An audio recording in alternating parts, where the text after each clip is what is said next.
Trucking, like many industries, is in a constant state of flux and change. The truck that I spec'd in 2003 to be efficient and make me money certainly will have changed specs to meet the requirements of trucking in 2020. So let's look at the truck I spec'd in 2003 to be profitable and look at what I would change in the spec to ensure it was profitable in 2020 if I was building and buying a new one. This video is brought to you by AnyTrek. They're a trailer tracking system, an ingenious little system where they plant a GPS tracker in the tail light. The AnyFleet web portal is free with the purchase of a tail light. AnyFleet will help you track your trailer maintenance schedules, and they will provide utilization charts for which trailers you're using too often and which trailers you're using not enough or too little. AnyTrek, a great trailer tracking solution. I highly recommend it. Considering the fuel prices today in 2020, one of the first things I'd have to think about is whether or not I'd spec a long hood truck again. Now, part of the reason I spec'd that hood was for resale value, but long hoods are becoming a thing of the past, partially because fuel mileage is becoming so important. So resale has been going up on drop nose trucks. So that's something you seriously need to consider. If I were spec'ing a new truck today, I would spec a 579 Pete or a 680 Kenworth, just because of the aerodynamics of the hood. The engine in this picture is a picture of the engine that I currently have in this truck, but it's no longer available. So the second most important thing you've got to choose is which manufacturer, which type of engine you're going to go with. Now, in my limited experiences with the new engines, they've all got issues with this emission equipment stuff. But if it were me, I'd go either with the Paccar engine or the Detroit. They both seem to be more reliable than the Cummins. And reliability is everything when you're trying to make a living with one of these things. The thing's got to be able to work 24/7 for years to be profitable. So you've got to choose your engine very carefully. For most stuff, I choose a mid-range engine. This is a 475 cat. I choose somewhere between 475 and 575 horsepower, depending on your application. I wouldn't spec a big engine like over 600 unless I was pulling trains or heavy weight or something like that.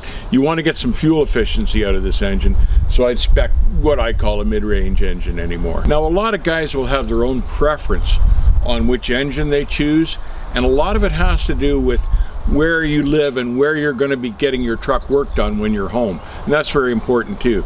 Now, the Paccar engines, usually with a Paccar engine you can get a better warranty if the whole drivetrain is all Paccar, like the truck. However, the Detroits seem to be having the lowest frequency of breakdown. The Paccar engines, the only trouble they seem to have are in the sensors. And I thought, well, if I ever had a Paccar engine, I'd just delete the sensors and just check the fluids every day, and I'm sure it would be fine. But working on these engines too is a huge consideration.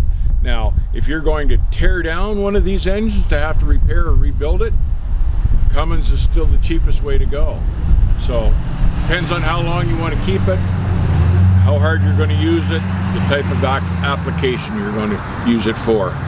The next thing I'd spec, and this is a spec that hasn't changed in the last 18 years that I would do, is I would spec a manual transmission. And I'll tell you why. They're cheaper to buy, they're cheaper to fix, they're easier to fix, and they don't break down. Whereas an automatic transmission, they're having all sorts of trouble with them. They're hugely expensive and they break down all the time. Something else I'd spec, the best air ride seats that money can buy in your truck. Don't cheap out on the air ride seats. It sounds like a little thing, but I run Bostrom's in my truck. It's been worth every penny, and they're not hardly any more expensive than the factory seats. Put good quality air ride seats in like Bostrom's, you won't be sorry. Something I definitely change on a new truck is the style of bunk that I'd spec. Now, I spec'd a flat top back then because fuel mileage wasn't an issue, weight was an issue, and I saved 700 pounds by not spec'ing the high bunk. But these days, fuel efficiency is so important, I'd spec a high bunk just so the airflow travels over the trailer. And you wouldn't think this by looking at it, but even a high bunk when I was pulling tankers would have helped. You wouldn't think a tanker would be that much higher than this bunk, but even tankers are. So I'd go with the high bunk for the air deflection. The next spec I changed, particularly if I was going to go with a drop hood truck, is the wheelbase, basically the frame distance between the truck and trailer. Now, we've talked about wheelbase before. It goes from the center of the front axle to the center point between the drives. But this wheelbase, mine's 280, and it was spec'd for optimum weight distribution plus swing dip clearance, and I had a reefer on the back that I had to allow room and airflow for. These days, you could probably get away with a 240 or 250 wheelbase, still have the swing dip clearance, still get the airflow, but not blocking so much that you're dragging through the air, and the air would flow past the truck for fuel mileage. Something else I'd do, I'd go for a shorter wheelbase. Now, something else you've got to be aware of is I saw a company that was pulling tankers that spec'd product pumps so they could unload their diesel or their chemicals or their gasoline, but they made the mistake of not having enough frame rail in here, enough wheelbase, that they had the product pump sitting right next to the regen unit on the other side of the truck. So you had highly volatile fuel next to a regen pump that sometimes would generate temperatures up to 800, 900, or 1,000 degrees. That's just a bad idea. So bear in mind, you've got to stand back and look at your whole spec to make sure you don't make a mistake like that, because a mistake like that could blow you sky high. Now, here's an important part of the truck that all sorts of guys neglect, and you should pay huge attention to it. This truck has drum brakes on it. I would change that. I would go with disc brakes next time around. They're more reliable, they're lighter, and the MTO can give you less grief over them. So I would spec disc brakes. I would also spec a rear end set, a gear set, that matches with your transmission and your engine. So you want to talk to your dealer. Find out where the torque curve is on your motor and spec the drive line appropriately. Now, I tended to spec tall and run low because I like to keep my RPMs down. In this motor, it runs best around 1400 RPM. So I would set my setup, this is 355 rears and an 18 speed. This setup will run 65 miles an hour at 1400 RPM.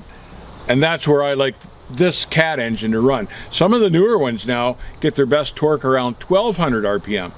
So pay special attention to that with your dealer when you're working with him to make sure you get the right rear end set so the truck runs where the engine's happiest.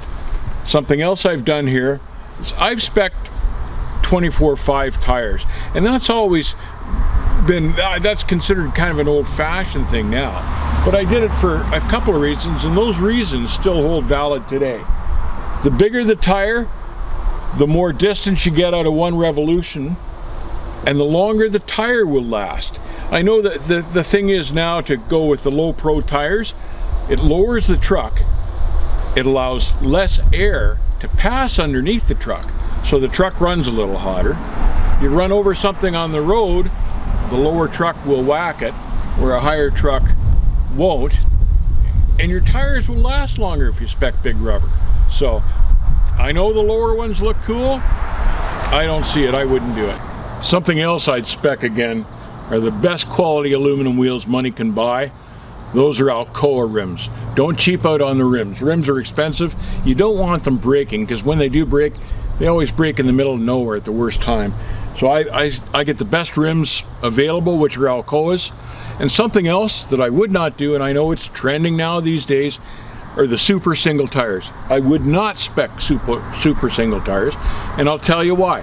Yes, they're a little bit lighter, but when one of these tires blows, the other one holds it up until you can get to the shoulder or limp to the truck stop. On a super single tire, when one of those tires blows, the whole thing drops to the ground on this axle.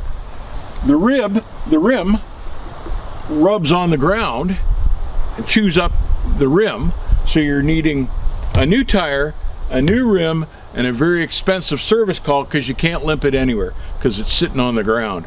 I don't like the super single tires. I'd spec the duals again. Now I understand that speccing a truck often is a matter of personal preference. I'm just giving you what I think is a good spec because I've spec'd an awful lot of trucks in my day, and I've owned an awful lot of trucks in my day. So I started with a spec, I tweaked it here and there as the years went by, but I can honestly say that of all the trucks I've owned, I've never spec'd one that didn't work the way it was supposed to. It worked well, and the idea of the game is reliability, and it's got to make you money. It's got to be able to churn over those miles week in, week out, year in, year out. Something else I always did when I was speccing my truck was I tried to build a versatile truck. So that way if reefer freight got slow, I could switch to tanker freight. The truck would do a variety of different jobs and still work well at all those jobs. This truck I spec for hauling 80,000 gross, and it does all of those things very well. The name of the game here is reliability and profitability. So if you stick close to this spec, you'll build yourself a reliable, profitable truck. Every time I think about speccing a truck and wheelbase and stuff like that, I remember in the late 80s, early 90s, it became fashionable to start running really long wheelbase trucks. And there was no reason for it particularly. It was more of a look thing, a cool thing. And fuel wasn't expensive back then. And this became kind of a craze with truckers, was to spec long wheelbases.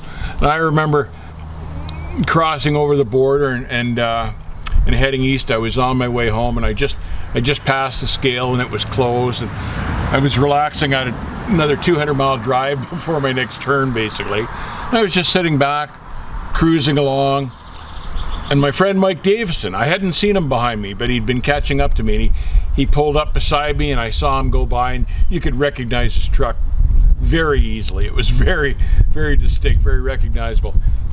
And Mike rolls by, gives me the wave as he goes by, and I'm waiting for him to cut in front of me, but I'm sitting low in my stool, and I'm thinking, well, he's, you know, and I grab my mic to yell at him and talk to him and stuff, and just as I'm getting ready to do that, all of a sudden the trailer shows up.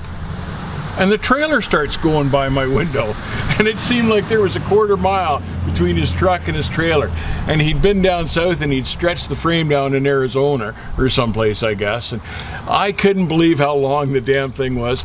It sure looked cool, but it took me completely by surprise, because Mike went by, and then a minute later the trailer showed up and went by. It was something to see. That's my story for today. Take care, keep the rubber side down. If you are going to be an owner-operator, spec your truck properly. Take the time to do it right. It'll pay you back.